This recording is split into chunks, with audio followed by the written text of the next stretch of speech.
Makanya para ulama kita menyatakan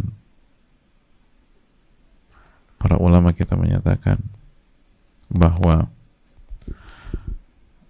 maftaqara taqiyun qat, orang yang bertakwa tidak akan pernah hidup dalam kondisi fakir, gitu. Tidak akan pernah hidup dalam kondisi fakir, enggak. Kenapa demikian? Padahal kita lihat banyak orang-orang bertakwa hidup miskin, ulama kita sebagainya miskin, sebagian nabi nggak punya uang. Tapi kenapa ulama mengatakan maftaqara taqiyun qat?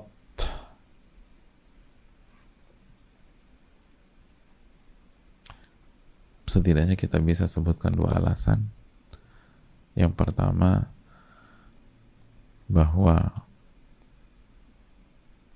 sebagaimana keterangan Imam Ahmad bin Abdul Halim di atas, bahwa rizki itu mencakup rizki dunia dan rizki akhirat. Dan orang-orang bertakwa pasti dapat rizki akhirat. Dan itu sebenar-benarnya rizki, atau sebesar-besarnya rizki. Dan miskinnya dia di dunia ternyata bentuk penjagaan Allah agar dia tidak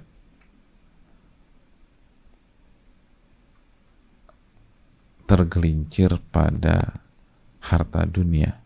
Karena Allah yang paling tahu kondisi seseorang, mental seseorang terhadap harta. Ada orang yang kuat menahan ujian harta seperti Abu Bakar, seperti Umar, seperti Uthman, seperti Ali bin Abi Thalib ketika jadi khalifah radhiyallahu taala anhum, semoga Allah meridai mereka semua, seperti Abdurrahman bin Auf, seperti Sa'ad bin Abi Waqqas radhiyallahu taala anhuma, dan seluruhnya. Tapi ada sebagian orang nggak sanggup menahan ujian harta, dan Allah maha tahu. Allah maha tahu. Makanya di dunia nggak dikasih uang sama Allah, padahal udah takwanya udah keren banget, udah masya Allah banget. Tapi Allah kasih rizki akhirat, dan itulah rizki terbesar. Coba kita buka surat At-Talaq ayat 11. Ketika Allah Subhanahu wa taala berfirman di dalam surat At-Talaq ayat 11 tentang masalah rizki, tentang masalah rizki, Allah mengatakan di penggalan ayat tersebut, wa may yu'min billahi wa ya'mal salihan yudkhilhu jannatin tajri min tahtihal anhar khalidina fiha abada qad ahsanallahu lahu rizqa. Qad ahsanallahu lahu rizqa, yang artinya, dan orang yang beriman kepada Allah, baris keempat ya, dan barang siapa yang beriman kepada Allah dan mengamalkan amal soleh, niscaya Allah akan masukkan ke dalam surga-surga yang mengalir di bawahnya sungai-sungai. Mereka kekal di dalamnya selama-lamanya. Apa tuh berikutnya? Qad ahsanallahu lahu rizqa. Sesungguhnya Allah telah memberikan rizki terbaik buat dia. Ahsan, ihsan. Ihsan tingkatan tertinggi kan. Jadi Allah telah memberikan rizki terbaik buat dia. Itu rizki terbaik. Jadi nggak ada ceritanya orang bertakwa fakir, nggak ada. Kecuali kalau kita menyempitkan makna rizki hanya untuk materi dunia, gitu, nggak ada. Itu dikatakan para ulama, nggak ada ceritanya orang bertakwa itu fakir, nggak ada. Nggak ada ceritanya orang bertakwa itu fakir. Orang bertakwa itu pasti dikasih rizki sama Allah, pasti. Itu alasan pertama. Alasan yang kedua, adapun di dunia jamaah, adapun di dunia, maka inti kekayaan dan kemiskinan itu adalah hati dan rasa, bukan materi dan angka itu.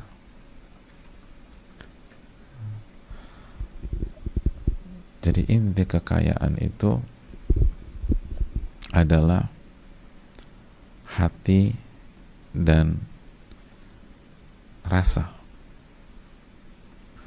bukan materi dan angka. Keliru orang yang mengatakan kaya itu pada angka, bukan. Kaya itu hati dan rasa. Nanti kita akan ketemu dengan hadisnya. Tapi bocoran aja.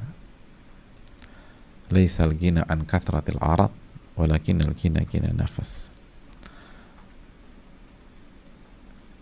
Kekayaan itu bukan kekayaan harta dan aset,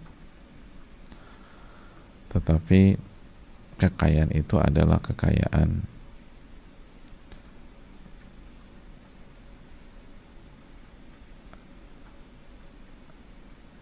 jiwa, kekayaan jiwa, kekayaan hati itu.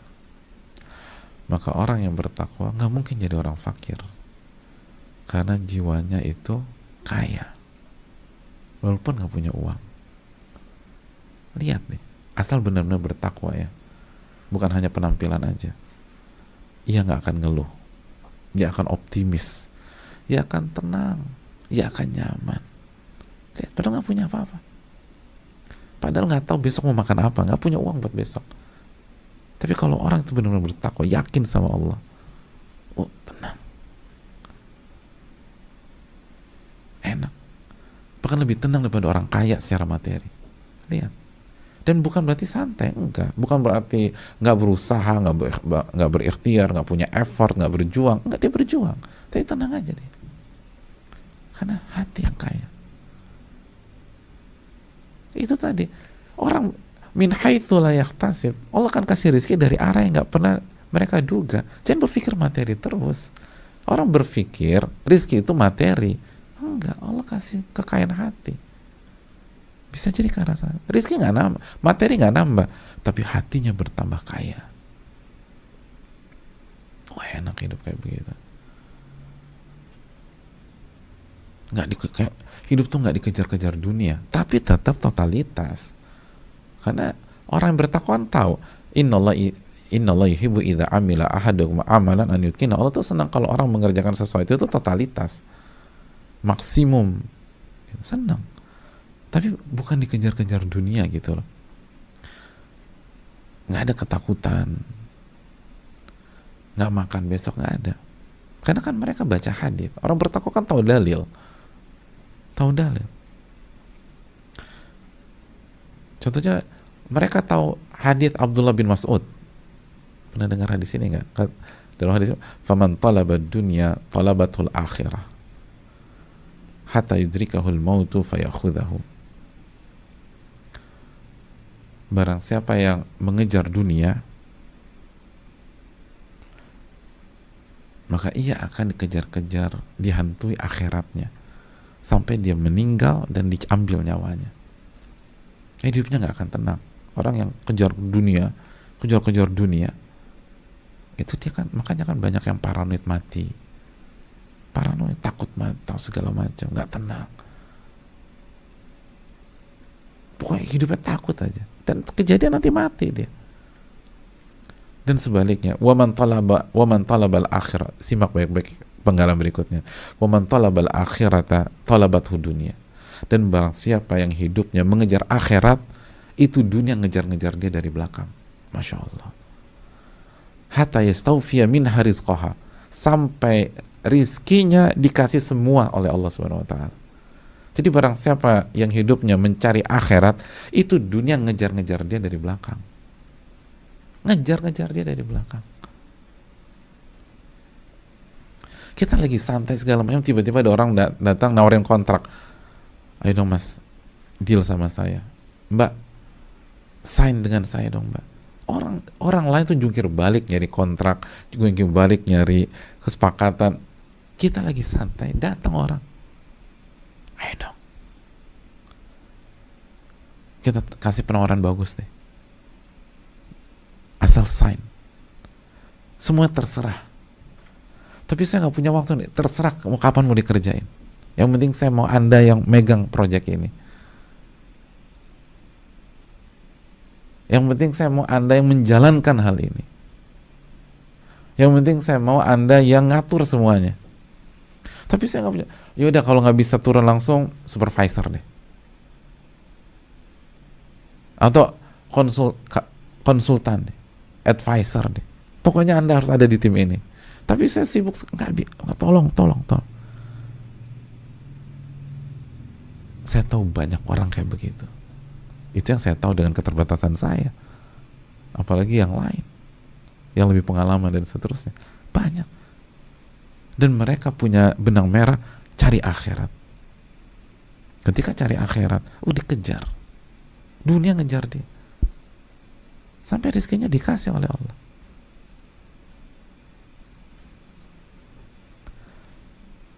Ketika sebagian pihak masukin lamaran ke A, masuk lamaran ke B, ke C, ke D, ke E, nggak dijawab-jawab. Ada sebagian orang itu matikan handphone, terus matikan handphone, lalu minggu depannya dia buka handphonenya, itu WA atau email masuk semua dan menawarkan kerjasama lah, menawarkan kontrak lah, menawarkan kerjaan lah, menawarkan proyek lah. Dan bukan menawarkan, minta tolong gabung sama kita. Yang lain tolong gabung sama kita. Orang minta. Dia sengaja matiin handphonenya. Dia nggak buka emailnya. Begitu dia buka, di waktu yang sama orang setengah mati nyari. Dan ini ada haditsnya. Itu bukan fenomena alam kebetulan, enggak.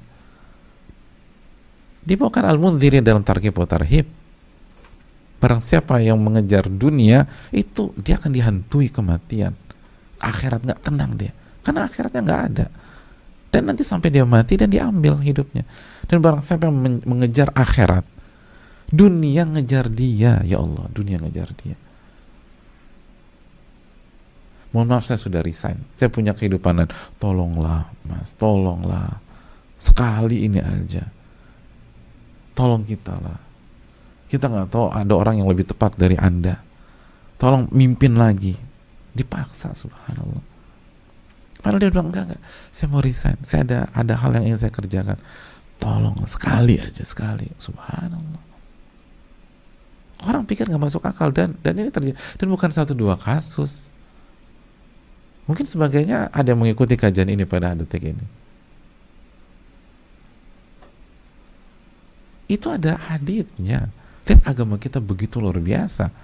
Man talabal akhirat talabat dunia. Karena siapa yang mencari akhirat, dunia ngejar, bukan dikasih. Bahasanya talabat dunia. Dunia itu ngejar-ngejar dia, nyari dia, nyari. Dicari.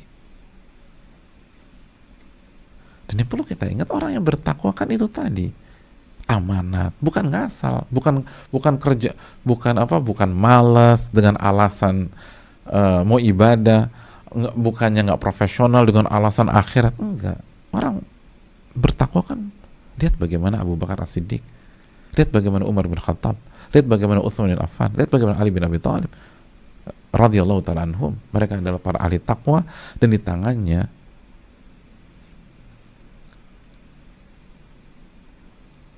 Islam menjadi kekuatan yang sangat diperhitungkan dunia. Ahli takwa. Dan lihat mereka. Antum lihat aja Khulafa Rasyidin. Semuanya nggak pengen khalifah. Semua nggak pengen kekhilafahan. Semuanya itu Abu Bakar, Umar, Uthman, Ali radhiyallahu ta'ala anhum, itu nggak ingin jabatan, tapi dikejar-kejar. Dikejar-kejar. Ini real. Jadi sejarah menjelaskan demikian, ini menjelaskan semuanya. Umar bin Abdul Aziz gak pengen itu, gak pengen, gak ingin. Hasan bin Ali radhiyallahu taala anhu, cucu Rasulullah SAW, ngasih kekuasaan kepada Muawiyah. Mereka mereka dikejar-kejar dunia, benar, itu real. Bukan majas hiperbola, ini real. Mereka dikejar-kejar dunia. Dan sebagian kita ngerasain itu. Kita nggak ngapa-ngapain, bahkan kita menghindar, dikejar sama dunia. Kita menghindar. Tadi kita cuma duduk di rumah mungkin ya, tapi sebagian orang dia ngumpet, dikejar sama dunia. Dia ngumpet, dia pergi kemana, dicari orang. Ternyata lo di sini, gue cariin lo kemana-mana. Ini nih ada kerjaan buat lo. Pernah nggak kita dengar kalimat-kalimat sederhana begitu? Kita lagi menghindar orang, tiba-tiba ketemu, gue udah duga lo ada di sini. Pasti kalau lo lagi nggak pengen ditemuin, lo main ke sini. Ini nih bro, ada kerjaan. Loh, ada kerjaan lagi. Bener, lagi ngumpet, ada kerjaan. Ada kerjaan. Karena nyari akhirat. Makanya karena Nabi SAW atau dalam hadits Abu Sa'id Al-Khudri, "Lau farra ahadukum min rizqihi adrakahu kama yudrikul maut." Apabila salah seorang dari kalian kabur dari rizkinya, maka rizkinya akan mengejar dia sebagaimana maut mengejar dia. Itu. Rizki akan ngejar. Asal kita bertakwa deh. Rizki akan ngejar. Makanya bertakwa kepada Allah. Dan cari akhirat. Cari akhirat. Nah, maka orang yang kayak gini kan hatinya akan tenang. Dia tahu konsepnya, yang penting saya jaga hak Allah, saya bertakwa, saya ngejar akhirat. Tapi sekali lagi dia tidak melupakan dunia. Dia tidak menantarkan keluarga atau orang yang menjadi tanggung jawab nafkahnya, enggak. Tapi fokusnya ke akhirat. Dia tahu dunia akan ngejar dia. Nah, ketika dia yakin dunia akan ngejar dia, tenang hidupnya. Tenang. Hidupnya tenang. Dengan catatan tetap berikhtiar dan berusaha, karena ikhtiar dan berusaha salah satu bentuk ketakwaan. Dan jangan disalahpahami kita santai-santai aja di masjid atau kerjanya tidur, zikir, baca Quran, tidur, zikir, baca Quran. Enggak.